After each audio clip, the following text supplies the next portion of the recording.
हाय friends, मैं हूं Manav. Welcome to movie shoovie. दोस्तों, आज जिस हम मूवी के बारे में बात करने वाले हैं वो नेटफ्लिक्स पे रिलीज़ हुई है और मुझे बहुत ज़्यादा पसंद आई। मैं आपको पहले एडवांस में बता रहा हूँ इसीलिए क्योंकि दोस्तों मेरे को हिस्ट्री में काफ़ी ज़्यादा इंटरेस्ट आता है। पता है क्यों? क्योंकि कुछ भी बोले, कोई भी दुनिया में कुछ भी बोले, हिस्ट्री में जो चीज़ें लिखी होती है they are not always right. History में वो है जो लिखने वाले ने प्रेजेंट किया है, ना कि जो एक्चुअल में हुआ था।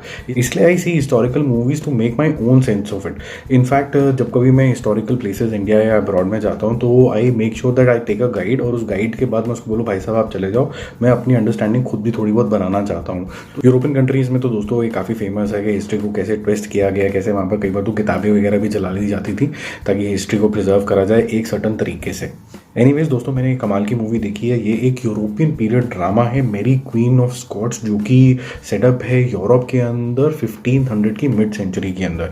ये दो स्ट्रॉन्ग वुमेन के बारे में है, मेरी और एलिजाबेथ वन, जो कि एक्चुअली में तो कज़न है बट राइवल्स बन जाती हैं। टेक्निकली दे आर कॉल्ड फ्रेमिनीज, यानी I hate you like I like you. Friends इसलिए क्योंकि उनका फैमिली बॉन्ड है जैसे मैंने बताया, और एनिमीज इसलिए दोस्तों क्योंकि वो फंडामेंटली एक पॉइंट पे जो है अग्री नहीं करती हैं। This concept of frenemies specifically is well exploited in the movie together with a great courage of women to lead and be fearless in that area। 1500 century की हम बात कर रहे हैं। हिस्ट्री बुक्स में तो देखो मैरी और एलिजाबेथ को राइवल दिखाया गया, पर मूवी में जो दोनों हैं वो सर्टन अमाउंट की लाइकिंग है एक दूसरे के अंदर, चाहे उनका डिस्कनेक्ट एक रिलीजन या फिर राजगद्दी को लेके हो। तभी मैं दोस्तों कह रहा था कि history is not always right. We Indians always believe कि आउटसाइड जो वर्ल्ड है इंडिया से वो काफ़ी ज़्यादा हैप्पी होता है, खुश रहता है, कुछ भी पॉलिटिकल ज़्यादा नहीं होता है, सब शांति शांति होती है, कोई रिलीजन या सत्ता को लेकर लड़ाई नहीं होती है। तो भाई साहब आपको किसी गलत फहमी में हो, जितना वायलेंट इंडिया से बाहर की कंट्रीज़ में रहा है एटमॉस्फेयर, वो इंडिया में नहीं रहा है।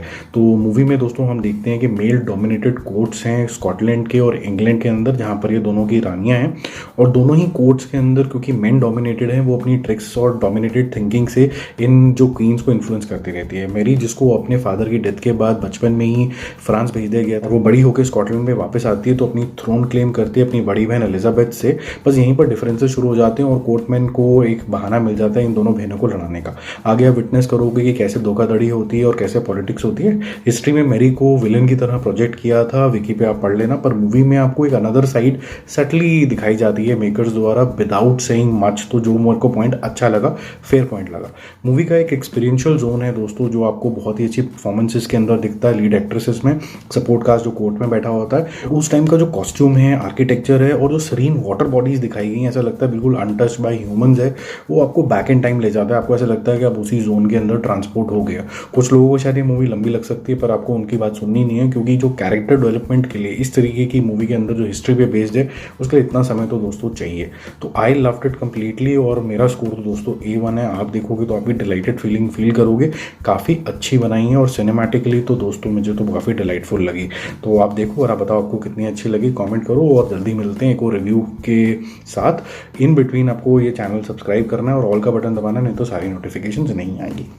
सी यू।